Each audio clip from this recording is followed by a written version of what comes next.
Hey everyone, it's Ryan Landau from Purpose Jobs. I'm pumped to have you join us for our video series, Finding Balance. Work-life balance continues to rank as a top priority for job seekers. So I'm sitting down with some friends to talk about how they balance work, life, and everything else going on. I hope you're a little inspired from today's episode. Enjoy. Julia, thanks for being here today, and appreciate you joining us on our Finding Balance video series. Julia, why don't you, I was going to introduce you, but why don't you just introduce yourself, who you are, where you work, where you live, what you personally like to do, all of the above. Yeah, I am Julia Kimmel. I run recruiting and people operations, HR, here at RocketReach. I have, for the most part, always been on the people side of the business and always been in smaller startups where things are crazy and super busy and growing quickly. I live in New York City, technically Brooklyn, and I've been here for about 8 years. I'm from the Bay Area in California, and so big change. And yeah, I love it. I will probably be a lifer here in New York. Yeah, that's a little bit about me. Cool. What brought you from the Bay, from West Coast to East Coast? Yeah, I had a very strong feeling that I think the pace at which things moved and culture, entertainment, a lot of the things that I was starting to just feel like I don't know, I was missing a lot of what I wanted there, being in San Francisco, and absolutely that was fulfilled when I moved to New York. It's just everywhere. You can step out your door and everything is at your fingertips. You can really get immersed in all sorts of entertainment and creativity. And um, I gave up nature, which was a big thing. I love playing, enjoying, getting to kind of immerse yourself in nature. So definitely something that I said goodbye to and have had to make an extra effort to try and figure out how to embrace that while being in New York. Yeah, makes sense. But I feel like a train ride, a quick flight away, you can get Catskills, stuff like that. There's some cool nature stuff in Yeah, New York. you can do it. It's not nowhere. You can find it. Yeah, it's definitely not the West Coast mountains and all that good stuff. Yeah, yeah. But I guess a couple questions. I know we were just talking about work, but like if someone were like, let's say on a New York subway were to ask you, well, maybe you wouldn't tell a stranger this, but like, like what is important to Julia? So like work is sounds like it's up there. Like what are the other like pillars in Julia's life? Yeah. For me, the other two are definitely family, friends, people getting to spend quality time with the people that matter, and playing. I still very much am a child in that way. I need to, whether it's actual sports, whether it's getting out and being active, I have to have a good amount of play in my life.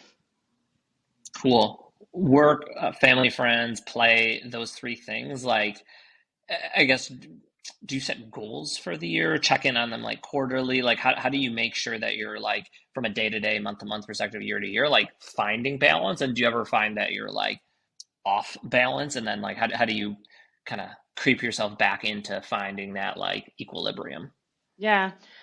I think this has changed. This has evolved in the way that I have to structure it and be intentional about it has definitely evolved over time, probably naturally as I've become busier and busier and been in roles that, require more and more responsibility from me. But I think at this point in my life, I actually do have to pretty intentionally bucket out time. And I definitely do that in a pretty direct way. I will, at this point, whether it's I'm having to actually put blockers or time in the calendar, and whether that's making sure I can get to the gym or get to the workout class that I really know I need to go to or want to go to in, the few mornings in the week or at the end of the day. And I think for me, a good example, I mean, in the summer when it's nice here, I surf, and it is absolutely imperative to my mental health that I can wake up early in the morning, and I do go really early, but wake up early in the morning and go surf before work. And it means that I usually start a tad later all summer, and it directly impacts how much energy and how happy I am in my day at work once I get into my work day. And if I don't prioritize it, I feel way more burnt out. I haven't had the amount of play and kind of letting go and relaxing that I need to be able to then show up to work as my best self. And so it honestly sometimes comes down to me to directly actually bucketing the time and blocking it off and letting my teams know letting that I'm not working for that or I'm absolutely not available for this period of time. And that can be for anything, whether it is for family, whether it is for play. But I pretty intentionally have to mark off that time now. Where are you surfing in New York? Yeah, the Rockaways are an incredibly popular place to surf. People have been surfing there for a long time. It is, I think it's completely transformed over the last 10 years, but it's actually an awesome boardwalk. It's right in when I go at 5:30 in the morning, it's like max 35 minutes from my door. So it's actually quite close and great waves. I see dolphins all the time. It's like definitely if you don't know about it, if you surf, a lot of people know that people surf out there, but it's amazing. Cool. Well, sorry for asking an elementary question, but the thing that impresses me always about New York is it always just like there's always things that just blow me away. My wife used to take sailing lessons there, and initially I was like, where are people sailing? But obviously there's a lot of water around New York and stuff like that. And now learning about surfing, sweet. Yeah, I have a lot of other questions about that, but we'll pause there on that. I guess, yeah. thinking about, right, you're setting, being in charge of, talent people at Rocket Reach and stuff like that. Like, I know you're personally, pretty intentional about it, setting things up in your calendar and stuff like that. Culturally, is that like talked about, like finding balance, work-life balance? Like, how do you think about setting the tone, like organizationally from that perspective? For sure. I think what's interesting that's been a massive shift, which we've talked about before, in the work environment in general now is it is so crazy the shift from a while ago to what a red flag it was for someone to mention work-life balance during an interview for a company Yeah. to today, which is completely different. Now employers need to be ready to have full conversations about how they're supporting work-life balance. So there has been this really massive shift, and I think it's absolutely for the better. And I think here at Rocket Reach, what's a really powerful thing that I actually didn't realize is so impactful is me setting the tone for when I left and went and spent 2 full weeks going to Greece and spending this time with my family and going like and totally unplugging and not being on the example that it set for the people on my team was so I just wasn't expecting. Like people valued so much that there's someone that people are looking up to that actually do this and totally unplug and support it. And I think that what we've built here in terms of the culture around work-life balance really is a fundamental belief that people have lives outside of work. They're incredibly important. For most people, they're more important than work. And you have to be able to structure your work life in a way that makes sense for your personal life. And our leadership team, I think, does a really good job of setting that example. And I think it does start with leadership. Most of our team, there's a lot of people with kids, a lot of people with families. The understanding around I'm going to be off for this time because I pick up my kid from school, or I'm going to be off for this time because I do childcare for this part of the morning. And I think the understanding around a lot of that just exists in such a big way here that it really does allow people to structure things in a way that gives them more balance. Yeah, I mean, basic, but like it's so important just to lead by example because if you're not, like, yeah, it's just kind of like all telling. Like you can say, hey, we support work-life balance, but like we always talk about like values and action. Like if that's the value and there's no like action behind it, like you're not seeing people live it out, like it really doesn't make a difference because then it's just another like poster on the wall and stuff like that. 100%. And it doesn't mean that people don't. I mean, there's obviously the moments that Yeah, slips up that you're not like there absolutely. If you look at my calendar and if anyone looked at my calendar at work, it looks out of control. There are totally the moments where I realize also you have to take breaks, you need to recharge, yeah. and you need to kind of reset that example. And so I think it always is a constant struggle to figure out, once that starts happening and things start building up and you realize you haven't taken time, you're on really late, some of the things that clearly you don't want to set an example for other people. I think we do everything here in practice. I know for me, one of the things that I do so that I don't set the wrong example, if I am doing anything where I've had to pick it back up at night and I've taken a break, and get back on, all of my Slack messages are scheduled to go out the next morning. I don't ping my team or anyone that I need information from, outside of the hours that I know will feel comfortable or feel like pressure to get on and start working.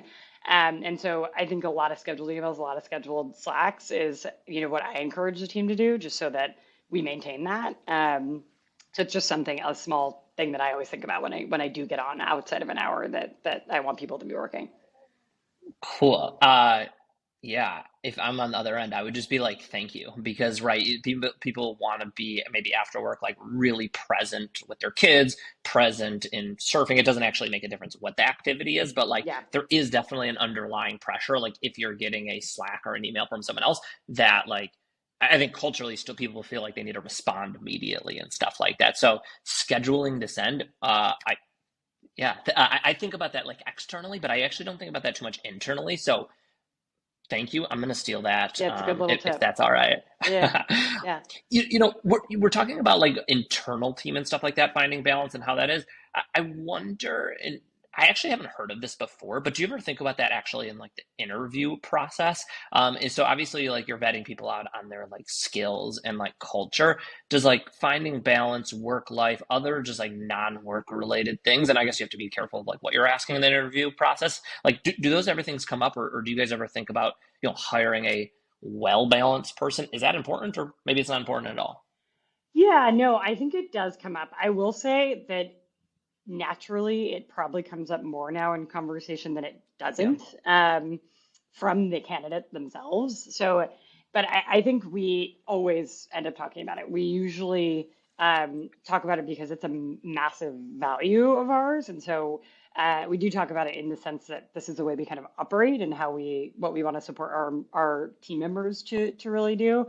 Um, I think that when it comes to the values that we're looking for in people, a lot of those things actually combined are really well balanced people. And so I think it kind of inherently comes out in the interview process. But I would say 90% of the time, work-life balance, our approach to understanding of people's personal lives is something that gets talked about when we are in the interview process.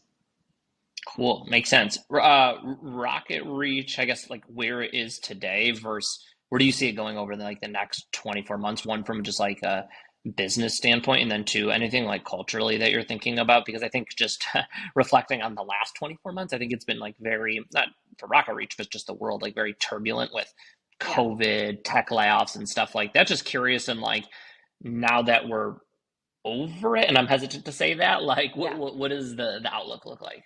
Yeah, no, I think it's a really good question because it is something that's on my mind a lot right now.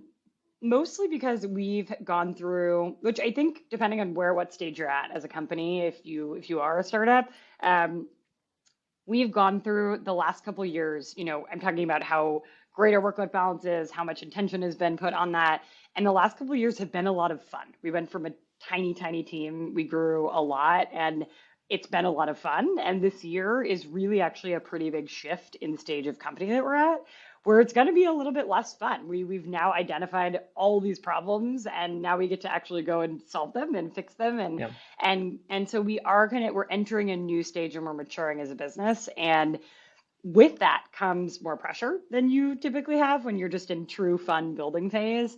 And all these things that make it even more important that we figure out ways to be intentional about work-life balance and how we maintain the culture that's existed so far here. And so it's really top of mind for me as to, as we crank up the temperature on a number of different things in a number of different areas in the business, how do we keep that and maintain that and support that and encourage it? And so I mean, for us, what the next couple of years look like is true kind of maturity and some pivotal things in terms of product development and where the product is going.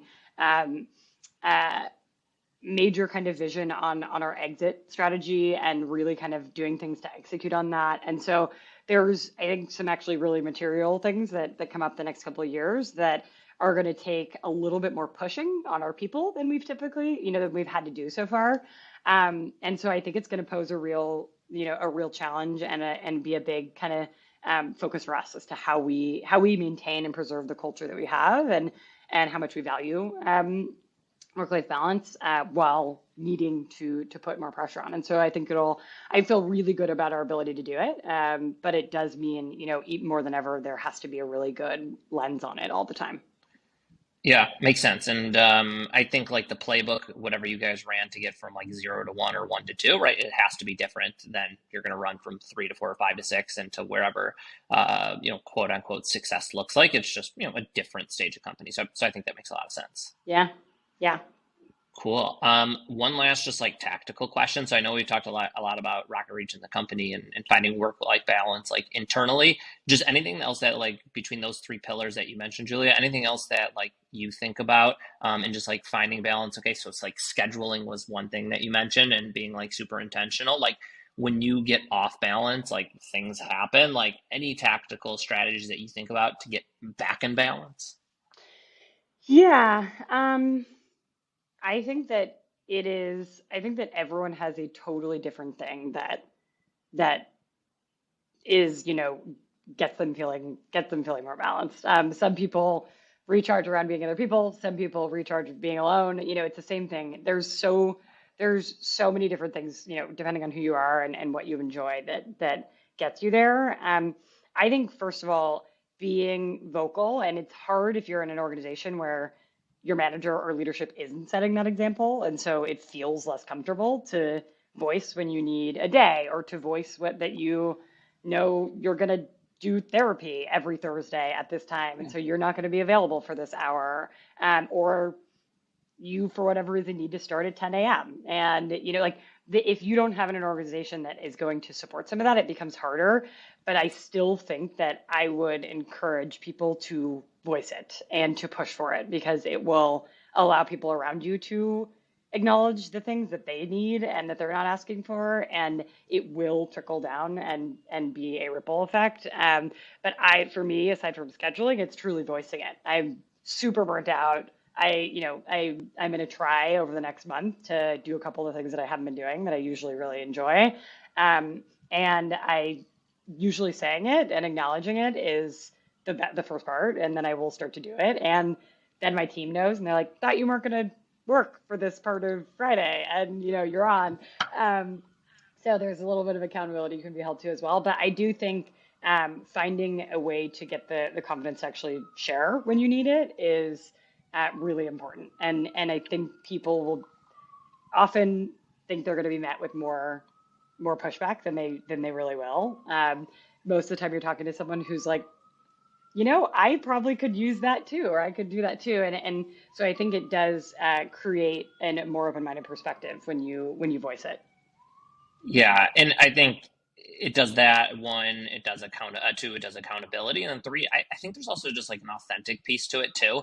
Because when you only talk to your coworkers just about like work, right, that's one thing, and I think that might work for a lot of different cultures. But I think it's like, hey, I have a 4 week at home, like I am fucking tired today, Yep. and I'm trying Yep. to like push it through. It makes them like kind of going back to what we said, leading by example. It allows other people just to be them authentic selves too. And I think bringing their authentic selves to work helps genuinely like drive the business forward rather than just people having to like hide what their calendar says For or sure. hide what they enjoy and stuff like that. So good, Things that good people call. I are think that going makes a lot of through. I sense. think there's always appropriate level of sharing about personal life at work, but So I mean, sharing what you're going through, and if things are taking up time or they're causing a ton of yeah, outside stressors, or people need to feel empowered to be able to share and be honest about it so that they can get what they need. same page. Cool. Yeah. Julia, really, really appreciate your time. Any other lasting thoughts? Rocket Reach, finding balance, other fun tips about New York besides just surfing? Yeah, just genuinely appreciate your time. Yeah. No, I appreciate the time as well. I enjoyed chatting. We haven't talked in a long time, so good to see you. Yeah. Cool. Thanks, Julia. Yeah. Thank you.